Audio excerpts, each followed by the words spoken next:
Hello, and welcome to the Dogfight, a podcast dedicated to the London Spitfire and Overwatch League. Fasten your seatbelts and observe the no smoking sign, because today we're discussing some exciting things to look forward to in Stage 3 and some other stuff. It's just Havokpus today. We don't really have a lot to talk about. This is, I guess, sort of one of those short interim episodes just to kind of get, everyone kind of caught up, as well as fill in some airtime and get some more views. So let's jump right into it. I guess the first news is the London Spitfire have welcomed a new general manager in Susie Kim. She will oversee a lot of the duties such as acquiring new talent for the roster, as well as working with the coaches and the players to make sure everyone is taken care of, all that sort of stuff.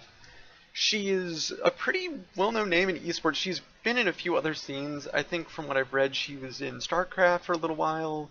She worked in League of Legends for a little while. So she's a pretty well-known and established name. I think she's also doing like an AMA sometime this week. I can't remember when, but she will be doing an AMA. You can pop into the London Spitfire subreddit, ask her questions. She'll answer them back. You can get to know her better and all that good stuff. So I'm really excited. I hope that with this new addition to the staff, she will maybe take some pressure off the coaches, as well as maybe have a bit more influence on who gets signed, other stuff like that. So I think this is a really good move, hopefully, and we will be even better going into the future. So I guess moving on to what to look forward to in Stage 3. A lot of this we did cover last week. Check out episode 15. Myself and Zoe do talk about, kind of what's coming up a little bit. This is mostly just a refresher. We have a lot of signings kind of going on. There's Gaguri, as well as some of the other players for Shanghai Dragons, but mostly it's Gaguri. Everyone's been talking about Gaguri. Everyone has been saying they can't wait to see her play. I have been gushing about how I can't wait to see her play, and I'm just super excited. It's sort of an important occasion. There's not a lot of female pro players out there, and just having her there definitely kind of shows that it's not just a boys' club. You can be a woman and also be in esports. So I'm really excited to see how this goes, and I hope she does super duper well. I will be cheering for her all the way. Also, Void, who for many also recognize him from Kongdu Pantera, or a Cloud9 Kongdu. He is back in the business. He has signed on with LA Gladiators and will be presumably starting along with Fisher, so the Cloud9 Kongdu, frontline is back in full effect. I'm really interested to see how kind of Void does. I know Void was kicked off C9 Kongdu because there was what was the issue? I think it was that he didn't want to move, and there was some argument over some stuff in his contract about relocation and stuff. I think maybe because Yes. I'm remembering that correctly, because I think Waka Waka was the one that wasn't showing up to practice and causing internal issues. Void just was having contract issues. But anyway, it'll be really interesting to see how Fisher does with Void back at his side. And it's also interesting that LA Gladiators are really trying to ramp up and try to get more players, more, I guess, Korean talent. I guess it's interesting in more of the broader picture that a lot of these Western teams that I think some were even saying oh no, we don't really need a lot of big name Korean talent. We can do it with Western players. We're now getting big name Korean talent. And I mean, I guess it's no surprise considering, they're very skilled Korean players, and if you want to be successful, sometimes you have to make that sacrifice of trying to be an all-Western team and having to get some Korean talent. Not to say that's a bad thing. And I'm sure that there's lots of great European and North American talent. It's just that, I suppose there's more clout or whatever with Korean talent. It's a whole thing. I'm not going to get into it, but it'll be definitely interesting. Also, one thing that I am personally looking forward to is the tumultuous state of Dallas Fuel and the LA Valiant. The Fuel and the Valiant have been trading and cutting players left and right. Dallas Fuel has been an embattled organization for a little while now. They've just been having so much trouble trying to find a roster lineup that works, especially with all of the issues surrounding players like XQC. You also have issues with Taimu also having to be punished. You're having just all of these like internal issues that makes it just so difficult to run a team effectively. Kaikai's, I don't even know what Kaikai's doing. It's definitely having an impact on players like Effect or Rascal. I think I mean today I just saw that the Fuel has traded Custa over to Valiant for Unko. The LA Valiant also seems to be having a lot of internal issues. I think people on the team aren't really agreeing with the coach and what the coach wants or expects, and everyone is just struggling. So it's really interesting to see how these teams kind of continue to move forward, especially when they're doing all of these big roster swaps and trying to find just something that fits. One, I guess, sort of a ray of sunshine is that Florida's awesome guy and Saya player, I believe, will be playing, or will at least have arrived in America by the time the Stage 3 starts. And I have to say, I actually really like Florida. They just have this atmosphere about them that, no matter if they lose, no matter what is going on, they come out on stage and they put on a smile. They have like a silly intro, and they just go like, okay, just one step at a time, we'll play this match and see how it goes. And they've been playing better. They have been looking a lot better recently than they started in Stage 1. And I think it's really great to see that Florida is improving as time has gone on. And I really hope they do improve more and can, be an actual threat to some teams. I would really like to see Florida, become a team that other teams respect rather than kind of look down on. So I really hope that Florida does kind of ramp up and is able to really improve themselves. And I suppose as a final thing to look forward to, it wouldn't be a London Spitfire show without something Spitfire-y. But Tizzy will be in North America for Stage 3. I am really excited. I have heard good things about him. I really want to see how the team responds with another main tank that they can switch in and out. I think Jester definitely needs a break. I think, with him starting constantly, I think that does kind of wear on him. I think maybe that's sometimes why we see the team not do as well, or the team not be able to kind of focus as well. We maybe saw that a bit in the Philly Fusion match, as well as maybe some other matches.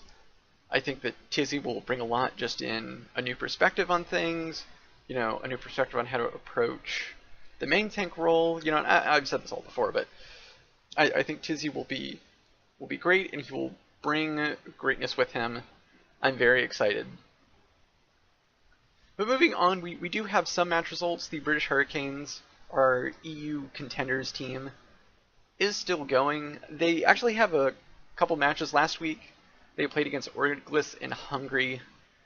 It was actually kind of a rough loss. They went 0-4 in that match, and the players looked pretty bad. I didn't get to watch the match, but looking on how they reacted on Twitter and such, they took the loss really hard. It definitely sounds like they just weren't there to play. Something was, just super off, and they just weren't on their game. However, they did rectify that situation by 4-0ing Gigante.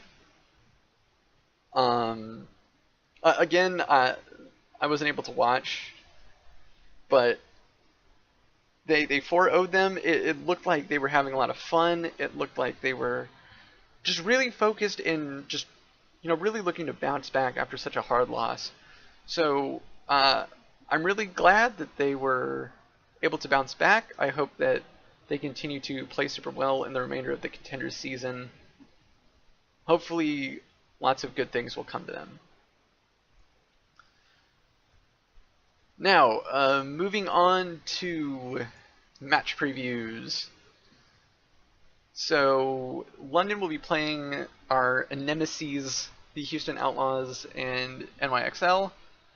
Houston, that match will be on Thursday, April 5th at 11 p.m. Eastern, and New York will be Saturday, April 7th at 8 p.m. Eastern. So the good news is they're spread out. I guess bad news, they're late games. So people will have to stay up late, sadly. Going into the games, I'm actually really interested to see what happens.